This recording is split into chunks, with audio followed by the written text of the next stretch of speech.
ये rail line मां नर्मदा के तट पर बसे कर्नाली, पोइचा और गरुड़ेश्वर जैसे आस्था से जुड़े महत्वपूर्ण स्थानों को भी कनेक्ट करेगी। और ये बात सही है, ये पूरा क्षेत्र एक प्रकार से स्पिरिचुअल वाइब्रेशन से भरा हुआ क्षेत्र है।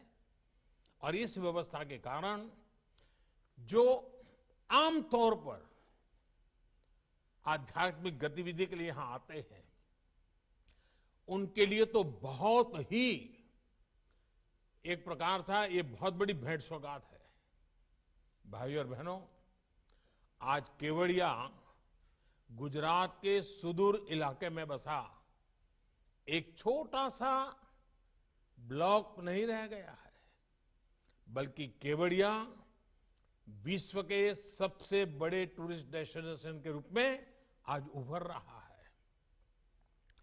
स्टैच्यू ऑफ यूनिटी देखने के लिए अब स्टैच्यू ऑफ लिबर्टी से भी ज्यादा टूरिस्ट पहुंचने लगे हैं। अपने लोकार्पण के बाद करीब करीब 50 लाख लोग स्टैच्यू ऑफ यूनिटी को देखने आ चुके हैं। कोरोना में महीनों तक सब कुछ बंद रहने के बाद अब एक बार फिर केवड़िया में आने वाले टूरिस्टों की संख्या तेजी से बढ़ रही है।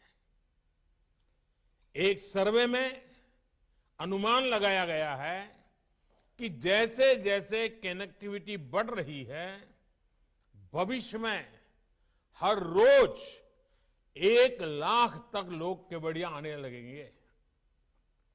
साथियों, छोटा सा खूबसूरत केवड़िया इस बात का बेहतरीन उदाहरण है कि कैसे प्लान तरीके से पर्यावरण की रक्षा करते हुए इकोनॉमी और इकोलॉजी दोनों का तेजी से विकास किया जा सकता है।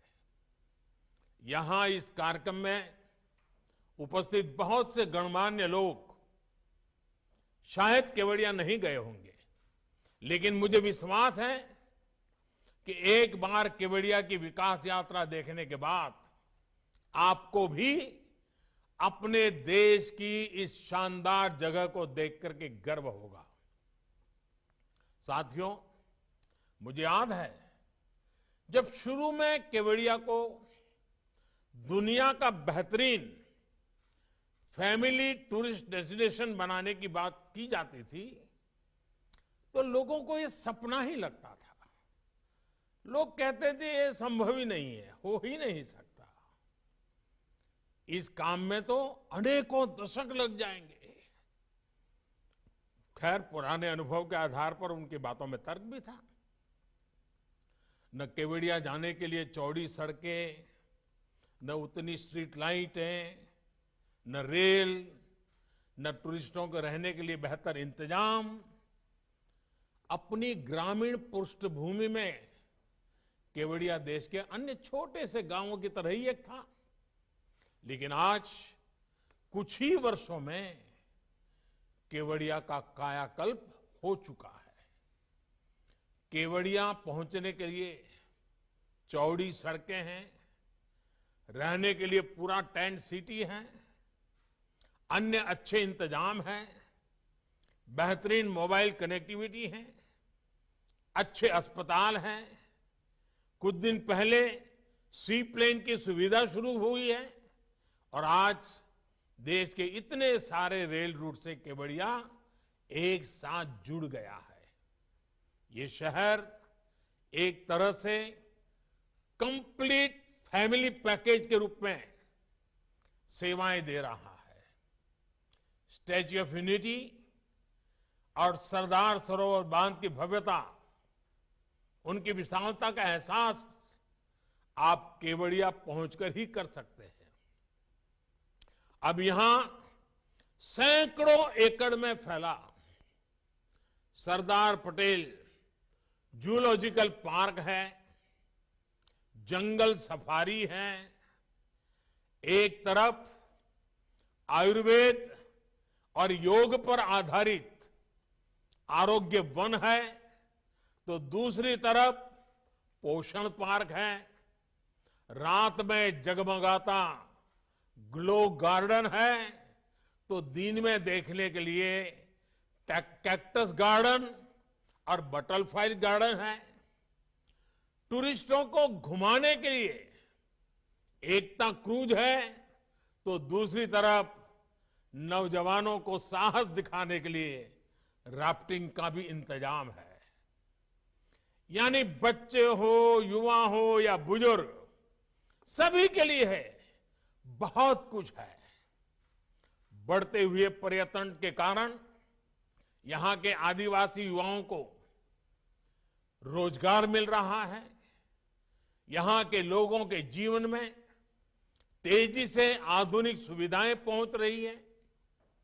कोई मैनेजर बन गया है, कोई कैफे ओनर बन गया है, कोई गाइड का काम करने लगा है।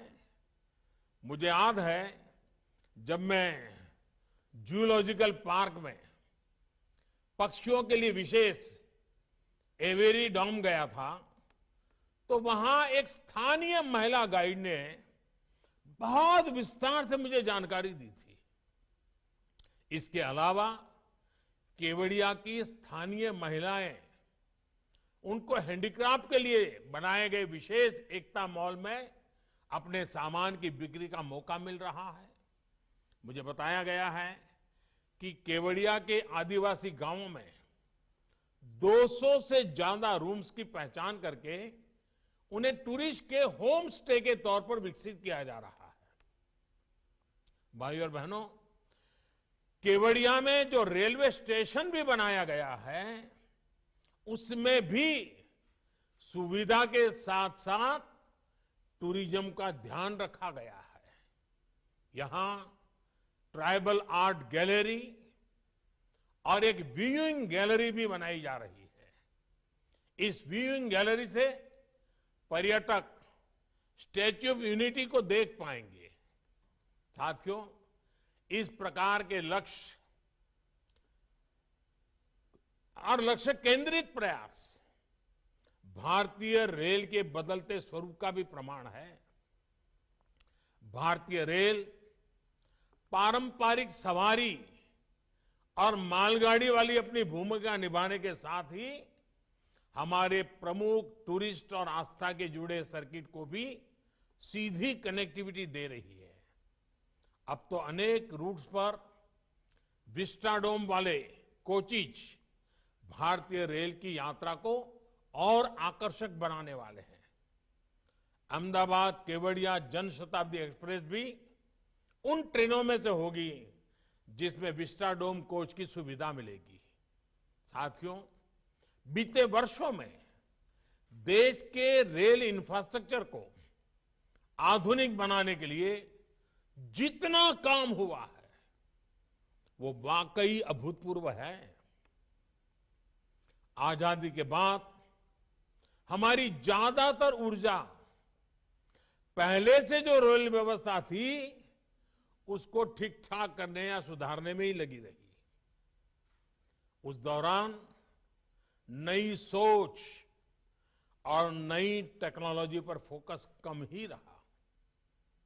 ये अप्रोच बदली जानी बहुत जरूरी थी और इसलिए बीते सालों में देश में रेलवे के पूरे तंत्र में व्यापक बदलाव करने के लिए काम किया। ये काम सिर्फ बजट बढ़ाना, घटाना, नई ट्रेनों की घोषणाएं करना, यहां तक सीमित नहीं रहा। ये परिवर्तन अनेक मोर्चों पर एक साथ हुआ है। अब जैसे केवड़िया का रेल से कनेक्ट करने वाले इस प्रोजेक्ट का ही उदाहरण देखें, तो इसके निर्माण में, जैसे अभी वीडियो में बताया गया था, मौसम ने, कोरोना की महामारी ने अनेक प्रकार की बाधाएं आई, लेकिन रिकॉर्ड समय में इसका काम पूरा किया गया।